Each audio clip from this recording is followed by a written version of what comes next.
Bonjour bien-aimés, comment allez-vous? Ça fait également plaisir de pouvoir encore communiquer avec vous. Nous allons partager encore une partie de la personnalité que nous sommes parce qu'un homme est rempli de connaissances, est rempli de beaucoup de grâce que l'Éternel lui a permis. Et il est important que nous partageons un peu nos connaissances afin de sortir de l'ignorance. Parce que vous savez, nous sommes tous des ignorants à degrés divers. Et il est important que nous sortons de l'ignorance pour grandir. Parce que quand je prends la parole de Dieu, qui dit d'une façon simple, Dieu dit, mon peuple ne périt pas à cause des sorciers. Mon peuple ne périt pas à cause des ennemis. Mon peuple ne périt pas à cause du chômage. Mon peuple ne périt pas à cause des crises économiques. Mon peuple ne périt pas à cause des maladies. Mais pourquoi mon peuple périt? Mon peuple périt faute de connaissance. Manque de connaissance pour l'ignorance est plus grave que Lucifer lui-même. Et il est important que nous sortons de l'ignorance, il est important que nous accélérons notre degré de connaissance au jour le jour. Parce que chaque jour est une grande aventure. Aucun homme ne vit deux fois ou bien 2 jours, mais nous vivons chaque jour, au jour le jour. Et quand tu as la grâce de vivre en une journée, tu dois réaliser de grandes choses et tu dois d'abord réaliser la découverte de soi-même. Qui es-tu? Qui sommes-nous? Donc nous sommes des gens pétris de talent. Tout le monde est talentueux. Que tu sois aveugle, muet, sourd, handicapé, africain, européen, américain, noir, vert, jaune, blanc. Nous sommes tous pétris de talent. Et nous avons besoin l'un des autres dans une complémentarité, mais individuellement parlant, nous sommes remplis de connaissances, nous sommes remplis de talent. Je donne un exemple dans la Bible de 3 serviteurs à qui leur maître a confié des talents. Il a donné un talent au premier, 2 talents au deuxième, et le dernier, il lui a donné 3 talents. Il a dit, j'irai en voyage, gardez-moi ces talents, je vais revenir. Le premier à qui on a remis un talent, il a dit, bon, mon maître, si jamais son talent se perd, je ne vais pas prendre de risque, il faut que je cache mon talent. Le deuxième, il a dit, mon maître m'a donné de talent, mais il faut que je fructifie ce talent. Il faut que j'investisse ce talent. Et qu'est-ce qu'il a fait? Il a épargné ce talent, il a investi ce talent. Le troisième l'a dit, moi, je dois commercialiser le talent. Je dois utiliser mes facultés pour qu'il y ait de l'accroissement. Quelques temps plus tard, le maître de retour de son voyage a appelé les 3. Alors, rendez-moi compte. Le troisième dit, maître, j'ai commercialisé le talent et aujourd'hui, j'ai des dizaines de talents avec des bénéfices, avec des intérêts. Les voici. Le deuxième, pareil. Et celui à qui on a remis un seul talent, il dit, maître, je te connais. Et je ne voudrais pas perdre ton talent parce que je sais que tu es un maître cupide et ingrat. Tu prends là où tu n'as pas semé. Voilà pourquoi, pour ne pas avoir de problème avec toi, j'ai enterré ton talent pour que cela ne se perde pas. Pour être sûr que cela ne se perde pas, voilà le talent. Le maître lui a dit, tu sais que je prends là où je n'ai pas mis. Alors, tu sais que j'aime les intérêts. Pourquoi n'as-tu pas mis le talent que tu t'ai remis à la banque pour qu'à mon retour, cela ait des intérêts que tu vas me remettre. Et tu me remets le talent bredouille comme je te l'ai remis. Il a retiré le talent et l'a jeté là où il y a les grincements de dents. Ne soyons pas aveugles. Ne cachons pas nos talents. Ne le cachons pas sous la peur. Ne le cachons pas sous les risques. Ne souffrons pas parce que les gouvernants ne font rien pour nous. Non. Nous souffrons parce que nous ne faisons rien pour nous-mêmes. Il n'y a personne dans ce monde, bien-aimé, qui doit être dominé, qui doit être assujetti. Nous avons tous des connaissances pour nous relever. La plupart de ceux-là que Dieu élève ont toujours été des gens faibles, des gens sans personne, des pauvres, mais qui ont dit, je vais changer les choses. Tu dois te lever pour dire à toi-même que tu dois changer quelque chose, que tu dois apporter quelque chose de nouveau dans ta vie. Il faut refuser cette situation sociale commune. Parce que nous allons ensemble, mais nous ne sommes pas les mêmes. Il n'y a pas d'homme identique dans ce monde. Nous sommes tous différents à divers niveaux. Et chacun d'entre nous, nous avons des capacités cachées en nous. C'est à nous de les chercher et de commencer par quelque chose. Celui qui veut évoluer, c'est celui-là qui commence par faire quelque chose. Pas quelque chose de grand, mais quand même quelque chose.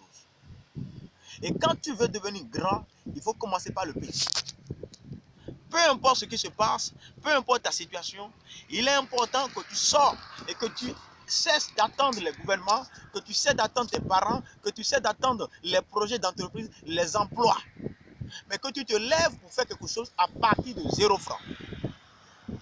Il faut que tu sors et que tu utilises ta créativité, le talent que Dieu t'a donné. Il t'a donné de la connaissance. Il t'a donné la capacité d'avoir de l'intelligence et la santé. Tu as besoin de ces deux-là pour réaliser quelque chose.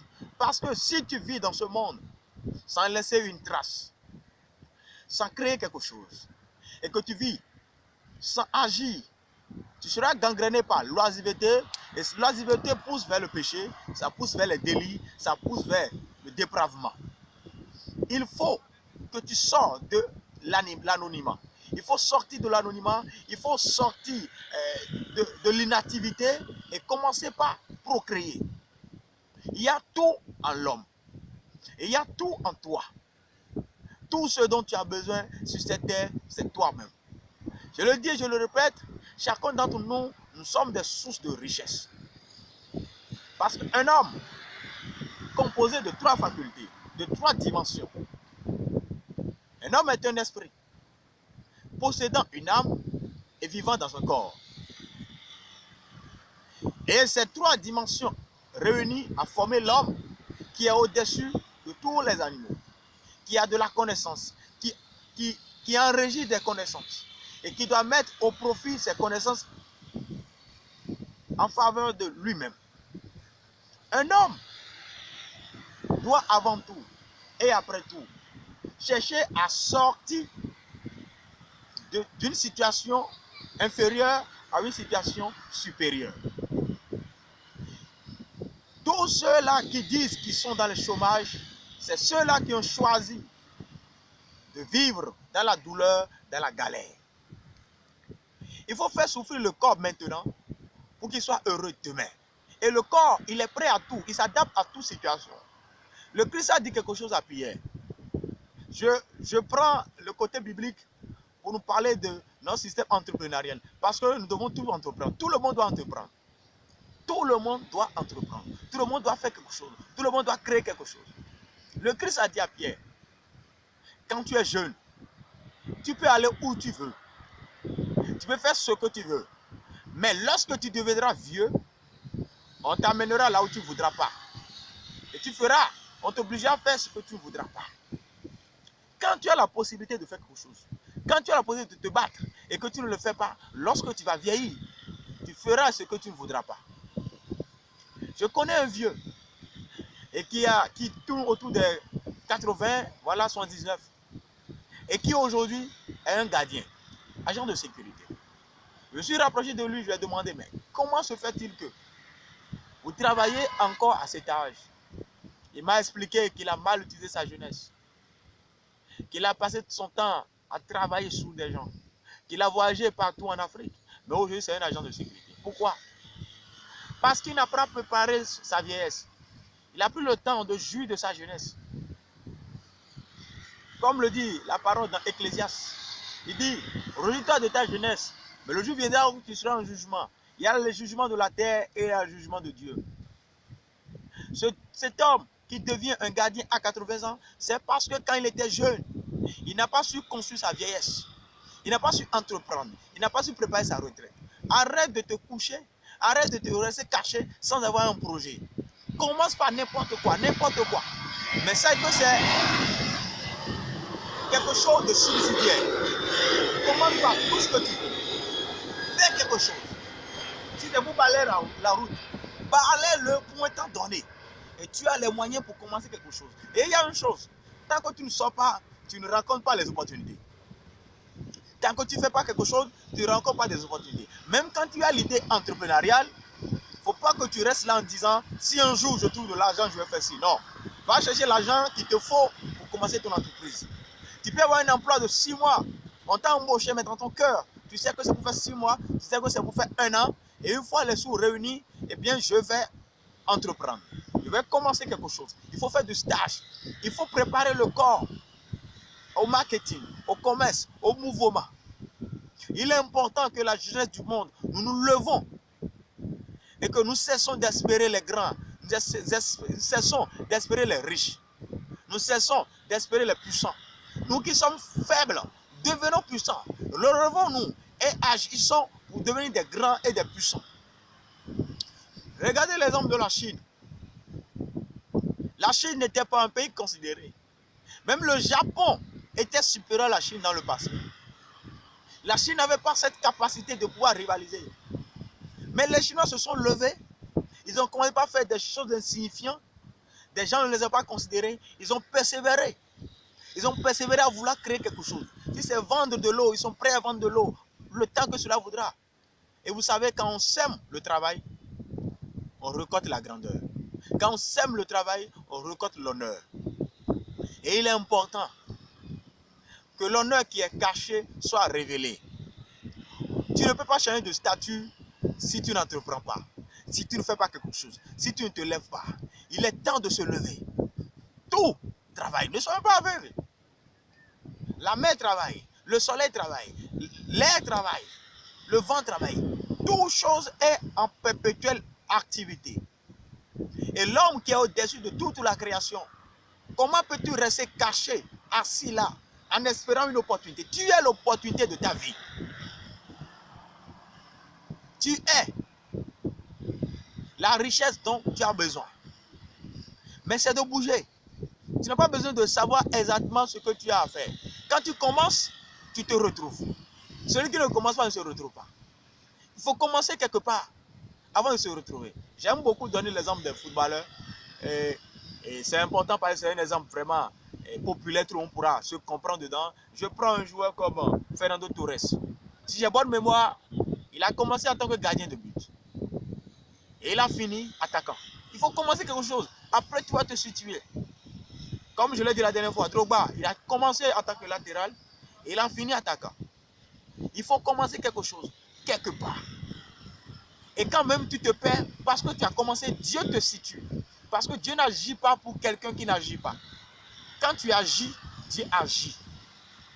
Quand tu te bats, Dieu se bat pour toi. Vous voyez?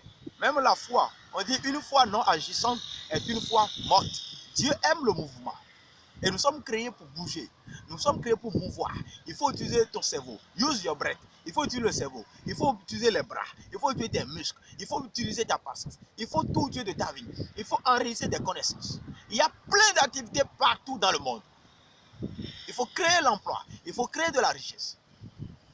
Quand je prends Facebook, que nous utilisons tous aujourd'hui, il y a de cela 15 ans, 20 ans, personne n'imaginait que ce serait important. Mais quand il a commencé, je suis sûr qu'il y a plein qui n'ont pas pris ça au sérieux, qui l'ont découragé. Mais aujourd'hui, tout le monde a besoin, ou tout le monde sent le besoin d'être sur ce réseau. Et aujourd'hui, c'est devenu un réseau vraiment social. Numéro 1, si je ne me trompe pas. Et cet homme ne peut plus se plaindre parce qu'il a cherché à créer. Il faut se battre pour sortir quelque chose. Il faut se battre pour amener quelque chose. Il y a plein d'exemples dans le monde, plein d'exemples au Bénin, plein d'exemples en Afrique, plein de connaissances, plein de projets que tu peux faire sortir pour pouvoir devenir grand. Mais commence par n'importe quoi. Commence par ce qui est à ta portée de main d'abord. Et arme-toi de patience et de persévérance. La Bible déclare que par notre persévérance, nous serons sauvés. Nous allons être sauvés de quoi? De la pauvreté. Parce que être pauvre, ce n'est pas ne pas avoir de l'argent. Non. Être pauvre, c'est refuser de ne pas se relever. Être pauvre, c'est accepter sa situation. Être pauvre, c'est accepter d'être faible.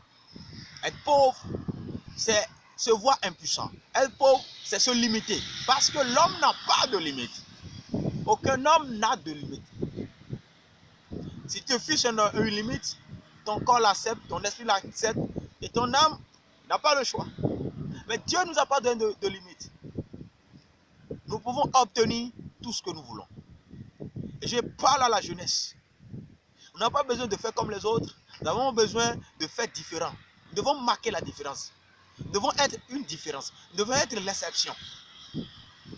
Si tu es dans une communauté où les portes, les opportunités de créativité sont rares, et la pauvreté sévit, fait rage,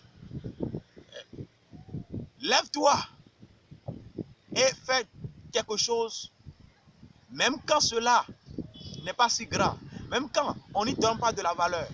Il faut y croire et devenir grand. Je connais une dame, il y a de cela une trentaine d'années. Elle est venue au Bénin et elle doit entreprendre. Elle n'a pas les moyens et elle avait 250 dans sa poche. C'est ce qu'elle a commencé par faire. Comme elle veut entreprendre, la première idée qui lui vient dans la tête, c'est de vendre de l'éponge. Elle a parti au port de pêche, autant pour moi, de Cotonou. Elle a acheté des éponges pour 250 francs. Elle a coupé pour 1000 francs. Puis banalement, elle a amené au Tokpa, à Tokpa, le plus grand marché de Cotonou. Elle les a vendus. Elle a continué, elle a continué, elle a continué, elle a continué.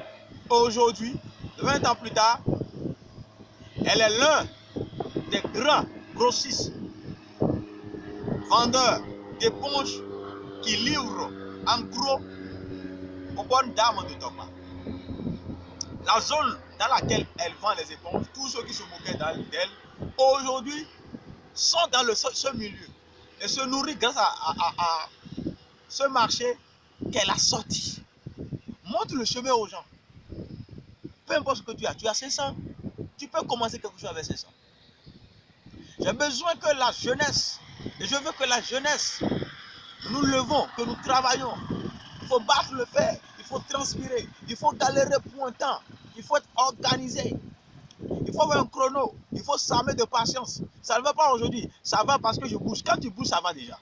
Ceux qui ne bougent pas, ça ne va pas. Parce qu'il y a quelque chose de pire que d'avoir échoué, nous le savons tous, c'est de n'avoir pas essayé. Il faut essayer, il faut se battre, il faut lever la tête. Vous savez, quand tu ne sors pas, Dieu ne te rencontre jamais. Dieu a dit à Abraham, sors de la maison de tes pères, va là où je te montrerai. Abraham est sorti et a accepté tout ce qui va se passer. Quand il a sorti, Dieu lui a changé de nom et Abraham est devenu Abraham. Mais tant qu'il va demeurer dans la maison de ses parents, il ne va jamais devenir Abraham. Il ne va jamais devenir un grand homme. Celui qui ne sort pas ne devient jamais grand. Il ne faut pas se cacher derrière les parents, il ne faut pas se cacher derrière la pauvreté, il ne faut pas se cacher derrière le manque d'emploi. Non! Tu n'es pas créé pour servir, non. Tu es créé pour créer. Notre Dieu est un créateur. Et il nous a créés pour créer. Il nous a formés pour que nous formions. Il nous a instaurés pour que nous instaurons. Nous sommes ses créatures.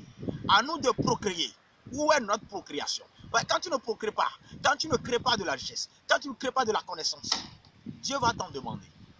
Le talent que Dieu t'a remis, quand tu ne vas pas l'utiliser, et qu'au dernier jour, tu as gaspillé ton temps, tu n'as pas apporté de solution à ce monde, parce que nous sommes des rois de la terre. Dieu est le Père des cieux, nous sommes des pères de la terre. Nous dominons tout. Vous voyez, quand tu puises de l'eau, l'eau t'a déjà dit pourquoi tu m'as puisé. Quand tu élèves les poules, quand tu tues des poules, quand tu manges des œufs, les œufs t'ont déjà dit pourquoi tu me manges. Ils savent que tu es leur patron. Tout est à ta disposition, mais il faut les exploiter. Il faut les utiliser honnêtement. Il faut se battre. Il faut changer les choses. Cessons d'être aveugles. Cessons d'espérer ailleurs. Cessons d'avoir de l'espoir en autre que nous-mêmes. Parce que ton seul recours, l'alternative qui te reste, c'est toi-même. Tu dois te faire confiance toi-même et faire confiance à Dieu. Tu dois croire en tes capacités. Si Dieu est capable de créer tout ce qu'il a créé, tu es capable de créer. Parce qu'il a mis en tout un chacun de nous cette puissance de créer. C'est en tout le monde. La puissance de faire quelque chose, la puissance d'apporter une nouvelle chose, la puissance d'innover, c'est dans la vie de tout le monde. Et quand c'est dur, c'est le moment où tu dois te surmonter. Quand c'est dur, c'est des moments où tu dois te dépasser.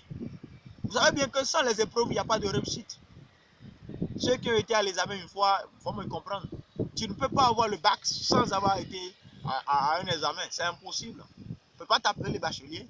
Tu peux pas avoir l'opportunité d'aller à l'université si tu ne vas pas à une épreuve. C'est impossible. Tu dois être éprouvé dans la vie. Ça veut dire quoi? Tu dois rencontrer des difficultés. Et quand tu affrontes les difficultés, quand tu réussis, tu changes d'étape. Tu vas dans une dimension nouvelle. Allons dans une dimension nouvelle.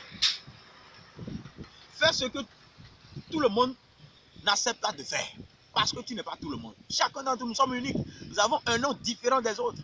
Tu as une histoire différente des autres. Vous n'êtes pas le même jour. Vous n'avez pas les mêmes prénoms. Même des jumeaux n'ont pas les mêmes prénoms. Vous imaginez? C'est parce qu'on est unique. Même des jumeaux sortis du même ventre. Même si vous êtes des jumeaux version mitose, vous avez des noms différents. C'est la preuve que nous ne sommes pas identiques. C'est la preuve que tu ne peux pas vivre comme les autres. C'est la preuve que tu ne peux pas accepter que ouais, c'est le quotidien, c'est normal, c'est courant. Voilà, quand tout le monde va à l'université au Bénin, on ne réussit pas, c'est normal. Donc, même si j'y vais, je sais que je ne réussirai pas. Il y a des trucs. Non! Pour toi, c'est différent. Même si ce qui les a est arrivé, tu n'acceptes pas ça. Tu te lèves. Tu n'as pas à évaluer ce qui se passe quand les jeunes font ça là. Quand les jeunes ont entrepris, 80% n'ont pas réussi. Donc, j'ai 20% de chance de réussir. Non, non, non, non, non. 80% n'ont pas réussi. Je suis l'exception. À moi d'y aller pour voir. Je ne prends pas en compte ces préjugés. Mais je me fais confiance, je fais confiance en Dieu. Je confie ma vie à Dieu. Je me bats. Je fais cette vidéo spécialement afin que la jeunesse commence par entreprendre, afin que la jeunesse commence par procréer, afin que la jeunesse commence par se révéler. Parce que nous sommes dans les derniers temps où nous devons nous révéler. Vous savez, Dieu a dit dans le livre de Joël que le temps viendra où les jeunes auront des visions, ils auront des révélations, ils vont faire, l'intelligence va augmenter. L'intelligence augmente. L'intelligence augmente.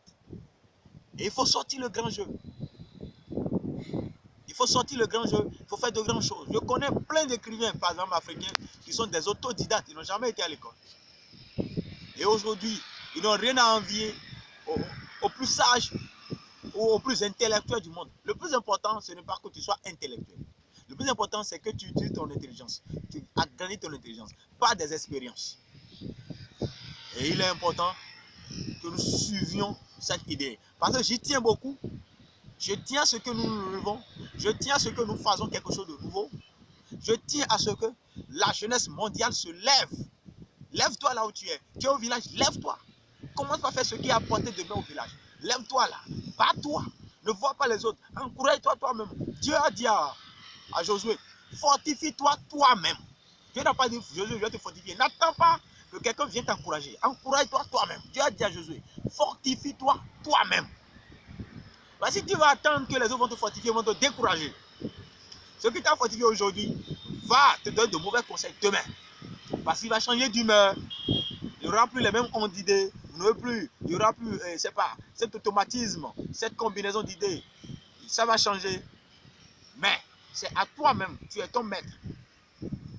Tu es ta limite. Tu es ta providence. Tu es ta force. Toutes les capacités, Dieu l'a mis en toi. Alors, lève-toi et fais quelque chose. Lève-toi et décide de changer quelque chose. Lève-toi et décide d'être différent. Lève-toi et décide de te découvrir parce que tu es rempli de connaissances, tu es rempli de talent, tu es rempli de puissance, tu es rempli d'idées, tu es rempli de génie. Tout le monde est génie. Quand Dieu a créé l'homme pour finir, il a dit que c'était bon. C'est-à-dire que tout ce qui est en toi est bon. Il n'y a rien de mauvais. L'handicapé, c'est celui qui se limite. L'handicapé, c'est celui qui dit je suis incapable. L'handicapé, c'est celui qui dit que j'ai besoin de l'effort des autres. J'ai besoin de l'appui des autres pour commencer. L'handicapé, c'est celui-là qui a besoin du soutien du reste du monde pour pouvoir évoluer. L'handicapé, c'est celui-là qui attend qu'on lui dise top avant qu'il ne commence. Donne-toi un top et commence. Révèle-toi. Révèle-toi à toi-même et révèle-toi au monde. Merci de m'avoir suivi et à très bientôt pour une nouvelle vidéo par la grâce de Dieu. Je vous en prie. Bonne journée.